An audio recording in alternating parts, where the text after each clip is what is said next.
Welcome to PWS United, a podcast for the Prader-Willi syndrome community, brought to you by PWSA USA. This podcast gives the latest news in research, advocacy, and family support by bringing together staff, volunteers, PWS treatment specialists, biotech and pharmaceutical representatives, caregivers, family members, and individuals with PWS. Our goal is to share education, awareness, and resources with those living with PWS and their supporters. Join us in our mission to enhance the quality of life and empower those affected by Prader-Willi syndrome.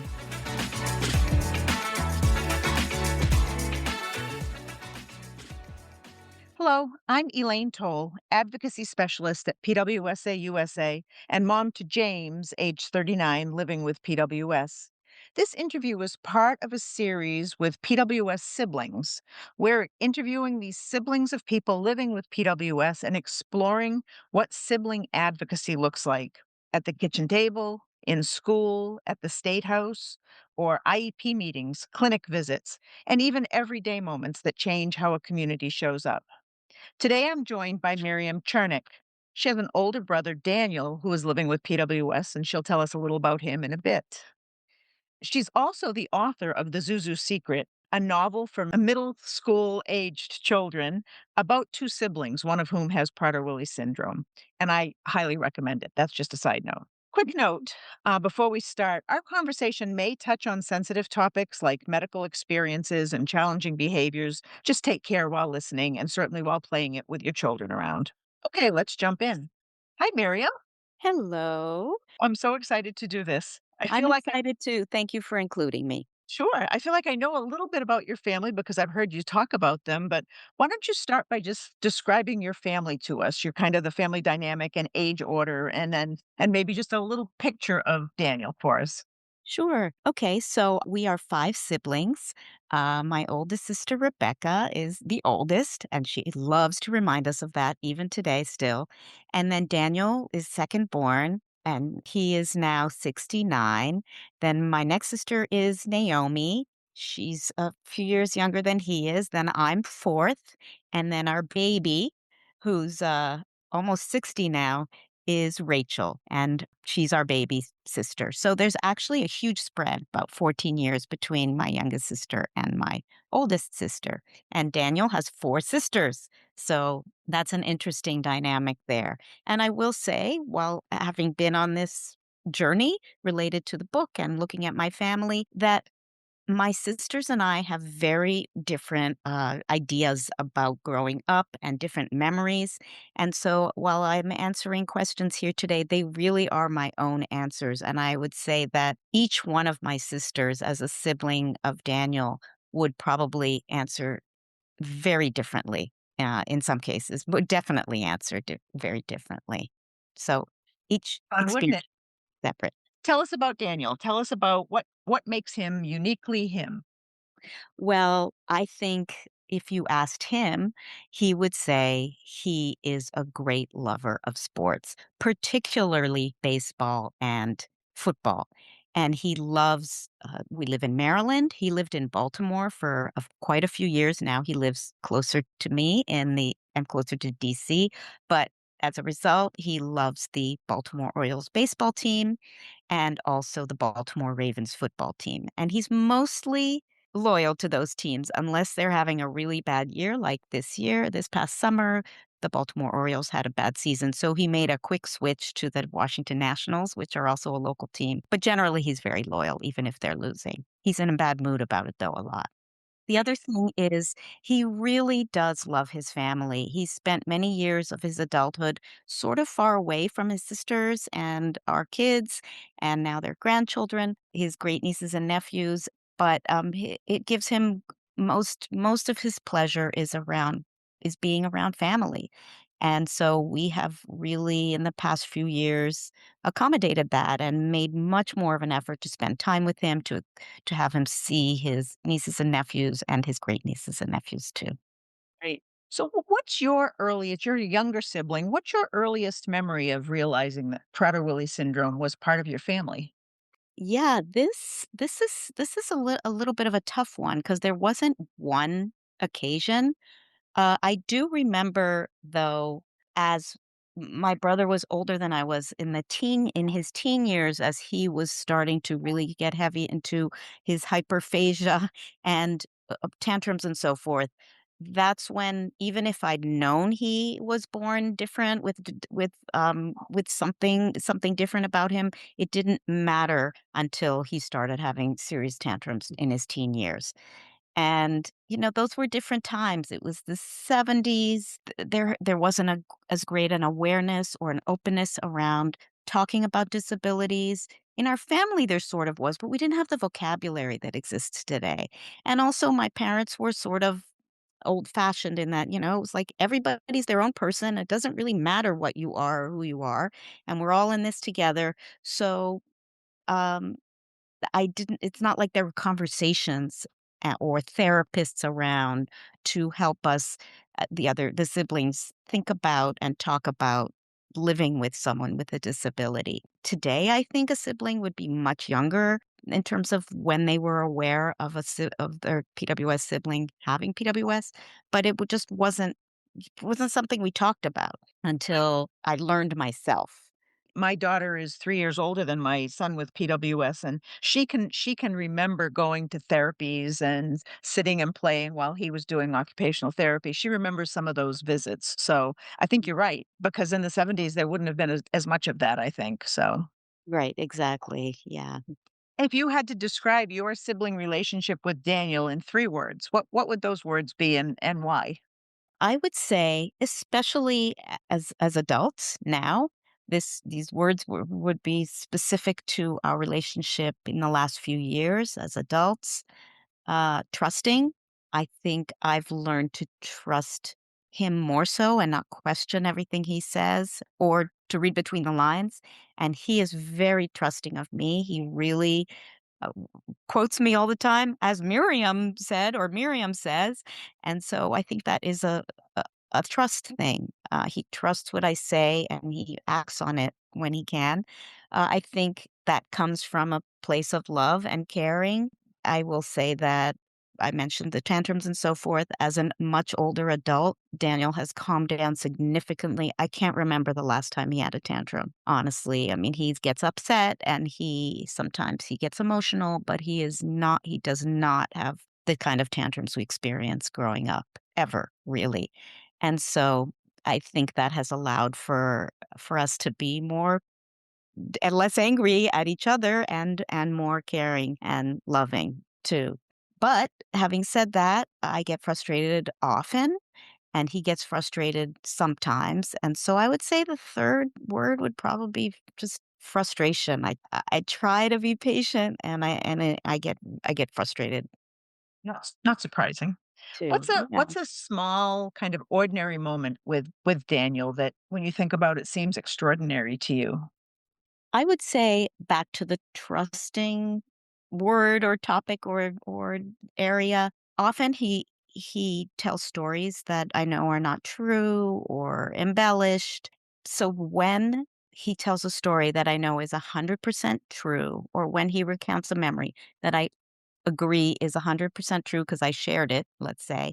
I think that's extraordinary, and it's so wonderful to be able to say, "Yes, I remember that. You're so right," or rather than wondering where this came from or questioning. So those small moments when he's spot on, as they say, I think are really something to celebrate.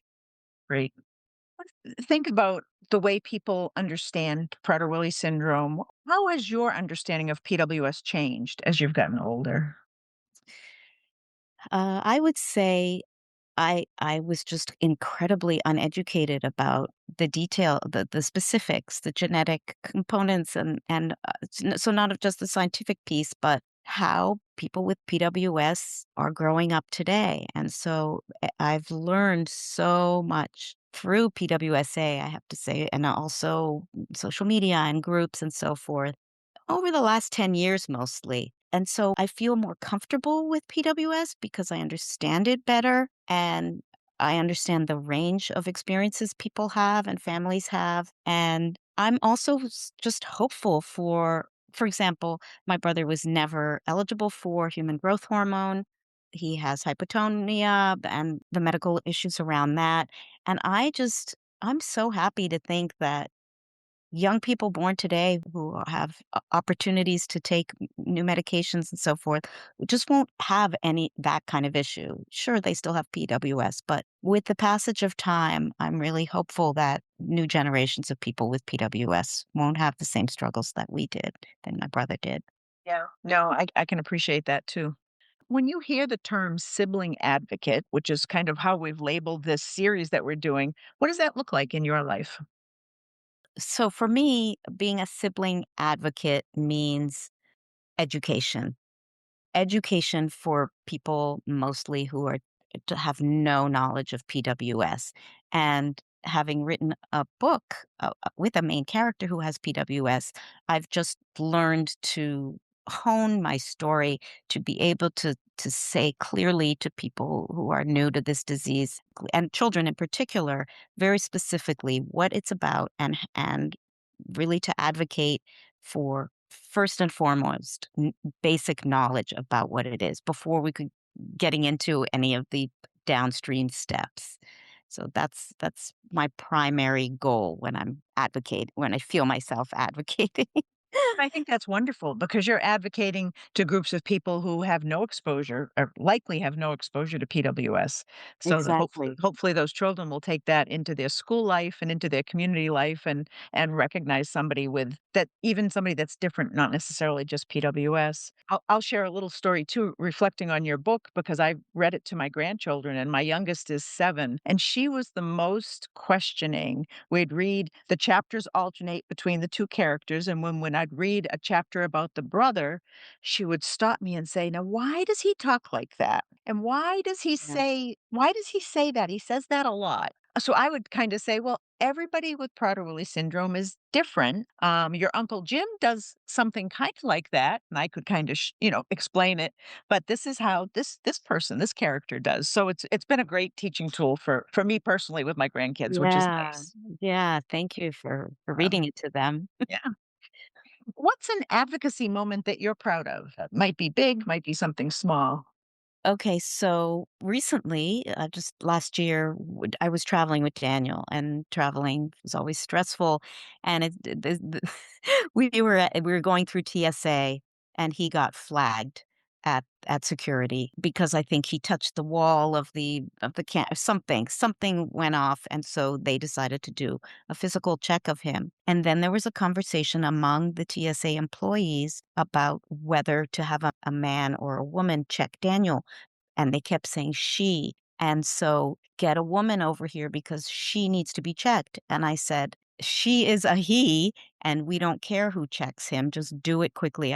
I was trying to stay calm, because I knew that would have my brother also be calm, and if he saw me getting worked up, then he would get worked up, but they didn't believe me. They didn't believe me even after I said, "He is a man, and we don't care." I said a couple of times, "We don't care who checks him, just do it." And so I was kind of proud of myself for remaining calm and not getting riled up, and then later being able to explain to my brother that they just mixed up. They just so what, they confused you for someone else. So that was it was an interesting experience, but that's how it is being out in the world. Even in a place where they should be understanding and have seen so many different sorts of people, still getting confused and thinking they're right even after being corrected. I mean, it's just something that we have to learn to roll with, I Right, guess. right, and keep you cool, and that sounds like what That's you right. did. Yeah. That's right. So how do you decide when to speak up on your siblings' behalf as opposed to stepping back and kinda letting them use their own voice? Yeah, this relates a little bit to the prior answer where I felt I absolutely had to step in. But on this same topic, I think it's because he has a lot of hair. So he's elderly, looks elderly, but he has a lot of hair. And I guess women more likely keep their hair. I don't know what it is. And it's very gray. And so in restaurants, actually everywhere, but in restaurants in particular, when I'm with him, they'll say, "Hello, ladies," or they'll say, "Is she your mom?" And constantly commenting on how cute we are. I mean, it's bizarre, but anyway, I had been getting offended on my brother's behalf and immediately saying, It's my brother. He's a he, the whole thing." And then I decided to step back and I thought, if he doesn't care, I don't care. And if he does care, he's just going to have to speak up for himself. The stakes are a lot lower in a restaurant than they are at TSA. And so he's been doing that now. And he'll say, "I'm a man. I'm Daniel. My name is Daniel." He says it clearly, so they feel bad and they always apologize. But I that's an area that I've sort of changed my approach and it's working. So Great. I love that. Did you spend time with him in medical or therapy appointments as a child? And I'm pretty sure you do as an adult, but what has it felt like to be involved in that part of his life? yeah, as a child, I did not. I was not there for that, but I have been very much a part since our parents have passed away. I'm one of his caregivers, along with my three sisters, and somehow I do a lot of appointments, probably more than the others. So my experience is generally well, right now we have doctors who know him, so that's much easier. We don't haven't experienced new doctors, although we did have a new dentist recently. But mostly, I act as a parent. That's my role. I state the problem or I give background, and doctors respond differently. Some ignore me and speak to him, some ignore him and speak to me, and the best ones, of course, listen to both of us. And then Daniel always says some version in his nervous energy, like, "You're a good doctor," usually before they've actually done anything or said anything. So that's kind of funny. But that helps break the tension. Because I act sort of like a mother hen. I'm always on guard. I'm always ready to pounce. And that when he says funny things like that, that helps me to relax and to back off a little bit. Does he ever object to you speaking for him? I know my son wants to speak for himself always, all the time. He's happy to have me or his other caregivers there, but we don't speak for him, and especially in medical appointments. Interesting. Yeah, no, Daniel, maybe just because we've always done it for him, and sometimes he doesn't really understand. I mean, with his intellectual disabilities, some of it is just beyond his realm of understanding. So he's happy to. Sometimes I'll ask him a question, and he looks to me to help him answer. In fact, so that works out pretty Yeah. well. Yeah, that makes sense. How about in your family? How has PWS kind of shaped your family roles and routines and to make things easier, I hope, but Mhm. Yeah. Well, it does help having multiple siblings sharing the care and talking things out, and we often disagree, and we have to work through that. Sometimes I compare us to divorced parents who who have to work together when we wouldn't otherwise, but, the dynamic is always positive, and but what I really would like to say relates more specifically to my family. I have 3 young adult kids now, and I just I am just so happy that my children have learned to love Daniel and accept him as he is. And I think having grown up with him being around, but certainly during COVID when he came to live with us for 15 months, they really understood what I experienced growing up with him. And I think that made them more sympathetic to me and my experience and they'd say things like, "Oh, now we know where you learn to be patient, how you learn to be patient," and it's made them better humans, more compassionate, more understanding, and more open to all sorts of different kinds of people. So that's a long, wordy, roundabout answer to your question, but I'm really glad for my kids that they've had Daniel in their life, and vice versa. He loves them, Yeah, particularly my daughter Sydney, who helped him a lot during COVID. I love that. Do you ever feel pressure to be kind of the strong one or the parent amongst you have a sibling group that cares for Daniel now. Does somebody take the lead on things? Well, during COVID, I felt a lot of pressure to be the parent. I really, because our parents had passed away and he came to live with us all that time. And COVID they scared us about what COVID meant for people with disabilities and how endangered they were. Their life was literally in danger.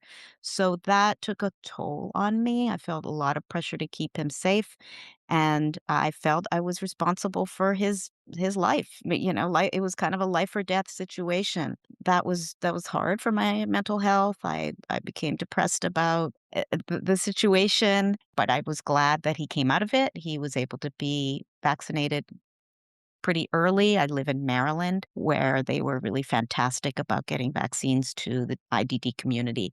Anyway, yeah, it was very stressful, but we came through it. We came through it. Good, good. When things trigger emotions for you, whether they're, joy, frustration, happiness, how do you kind of deal with those, especially the negative emotions when something's going on with Daniel or you're forced to make decisions, or how do you kind of manage the emotional part of that? Deep breaths in the moment. We spend a lot of time alone together, driving in the car, talking, and he can just talk and talk and talk and ask the same questions over and over again. And sometimes I just say, you've asked that one time too many and you're not going to ask. I have to set boundaries and be clear, but I know he may not remember that he asked. It's not as easy to fix as just saying that. I think separation, sometimes I'll say, "We're just gonna have quiet time now. We're not gonna talk." Or physical separation, "I'm going to take a nap, so you're taking a nap too."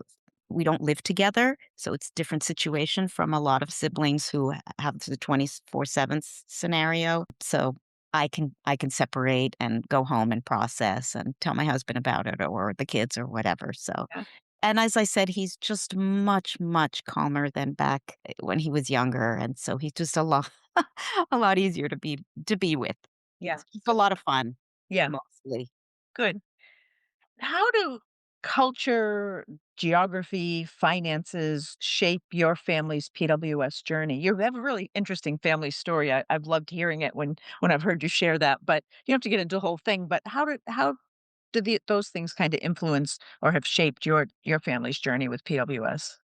Yeah, I mean, we were 5 kids, and so, a big family, and a lot of people going in their different directions, and we traveled a lot because my parents were Canadian diplomats who we traveled the world, but that also afforded us financial stability and solid sort of home situation where whatever Daniel needed in terms of caregiving, luckily, he did not ever have serious medical issues that required surgery or long hospital stays or therapy. Not that, and I don't even know if it existed, but anything that might have been a financial burden, whether it was on the table or not on the table, would have been something that we would have been able to finance and afford.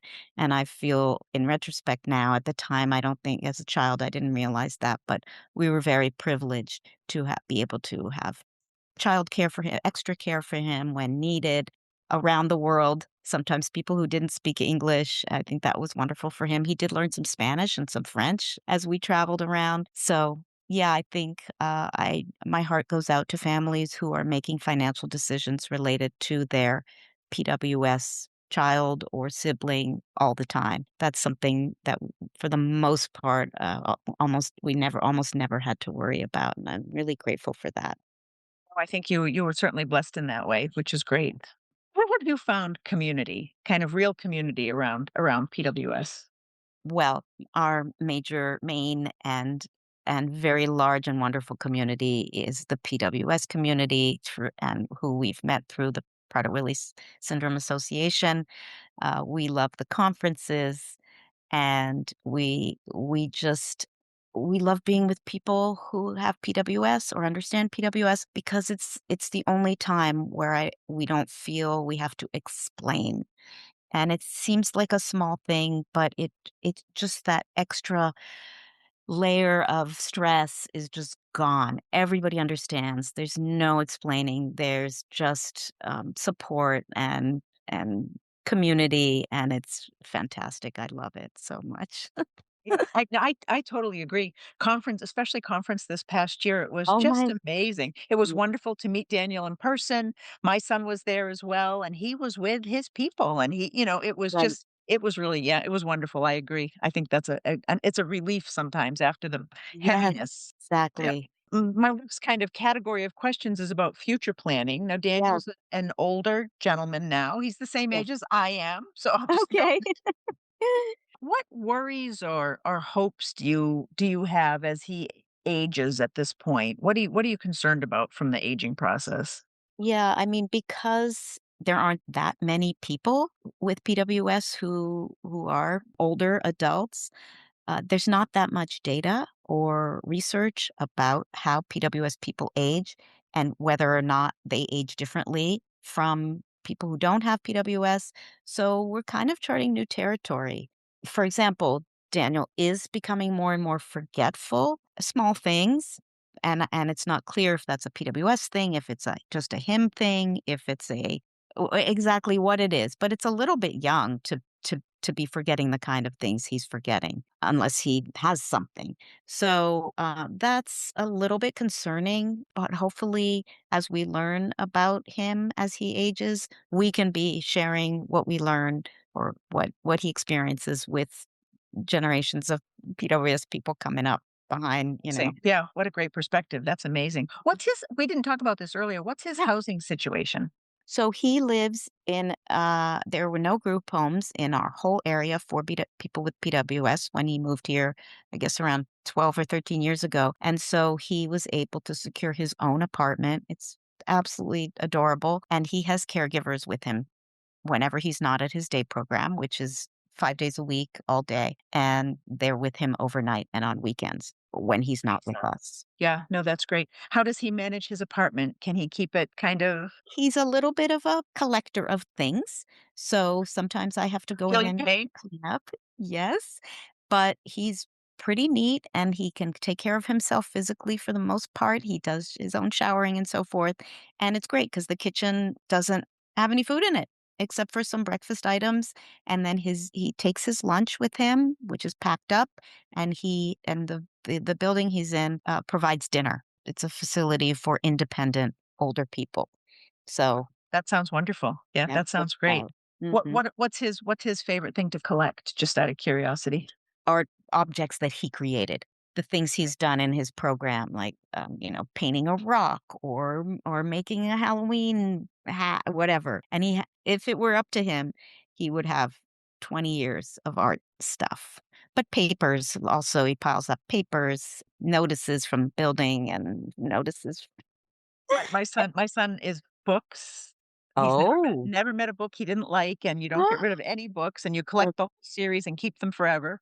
And Legos, actually, Oh gosh. lots of Legos. So it's interesting just to kinda compare notes that way. Yeah, Yeah. yeah. We're gonna do a couple of just quick questions to close out, but before Sure. that, I'd really love for you to have a chance to just talk about your book a little bit more. Oh, sure. I have been a writer for, gosh, more than 15 years, and I had a few other manuscripts sort of in the pipeline. But during COVID, when my brother came to live with my family, I got his very distinctive voice kind of stuck in my ear because we were together 24/7. And I ended up during COVID writing a book for kids, including this character, Abe, who's 15, who has Prader-Willi syndrome, and his sister, Josie, who's 12. So that book kind of came it was really a COVID baby of sorts, and it was published just earlier this year in May of 2025, and it's been really wonderful to share it with the PWS community, of course, but also especially kids out there in the world. They are fascinated by this character and about the details and the symptoms and the story around PWS. So it's been just an amazing dreamlike experience. I'll say that much. It's been fantastic. Just not to Yeah. spill any secrets, but I love Sure. how you used elements of your own lives, and I will say that the character in the book is also a Baltimore Orioles fans, which I think is really fun, so, That's you right. kind be able to kinda link some of those things. So Yeah, that's great. Okay, a couple of quick questions. First sure. thing first thing that comes to mind, what's one policy change you'd make tomorrow if you had a magic wand and could do it?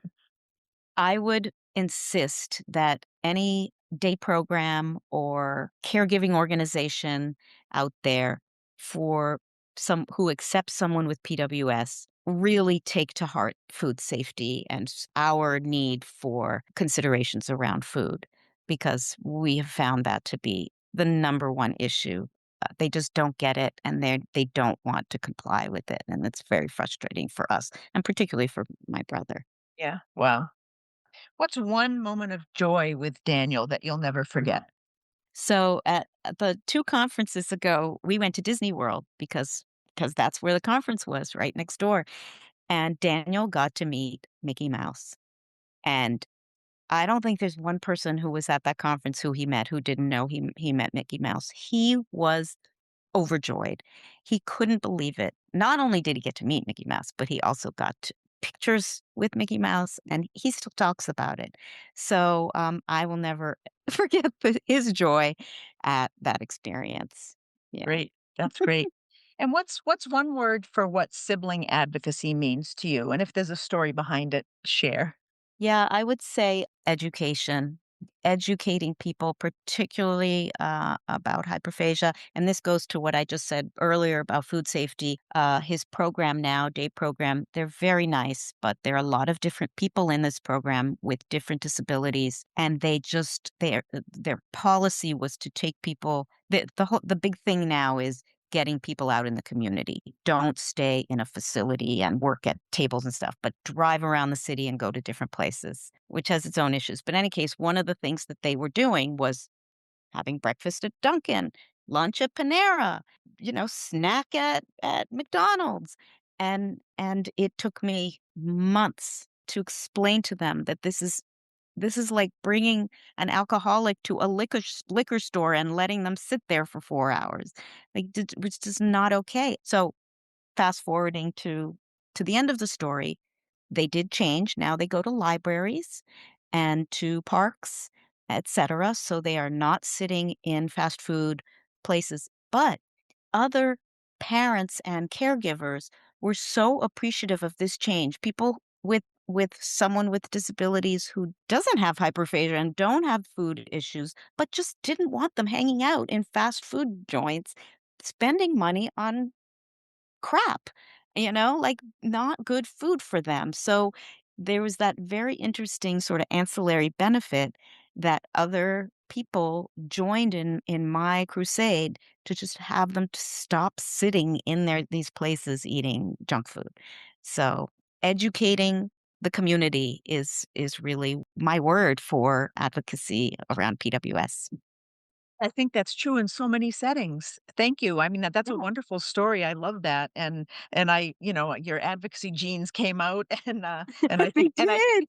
and I think it's great that other families were appreciative of that as well, and they might not have thought to initiate it, but when you did, they tagged on. So, but Exactly. in any kind of advocacy, whether we're in Washington talking to senators and congressmen, we're educating their staff and then trying to have them do something that will be helpful to us, and we have to tell them why. So I think that's great. Thank you.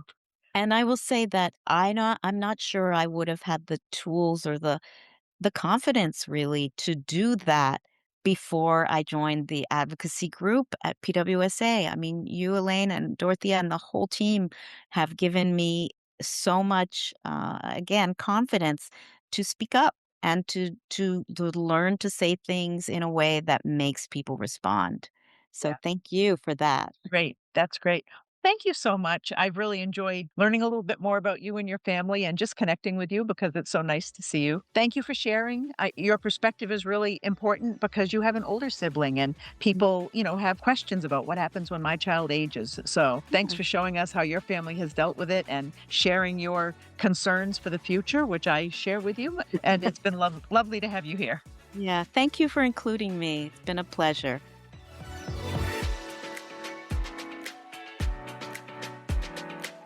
Thank you for listening to this episode of PWS United. If you want to learn more about Prader-Willi syndrome and how PWSA USA is making strides in advocacy, family support, and research, visit www.pwsausa.org. And while you're there, we encourage you to sign up for our Pulse email newsletter to stay informed about the latest news, resources, and events. Don't forget to subscribe to the PWS United podcast so you never miss an episode. Our team is always available to support families and their loved ones living with PWS 24 hours a day, 365 days a year. You can call us at 941-312-0400 or email info@pwsausa.org. Catch a new episode next Tuesday, and until then, have a great week.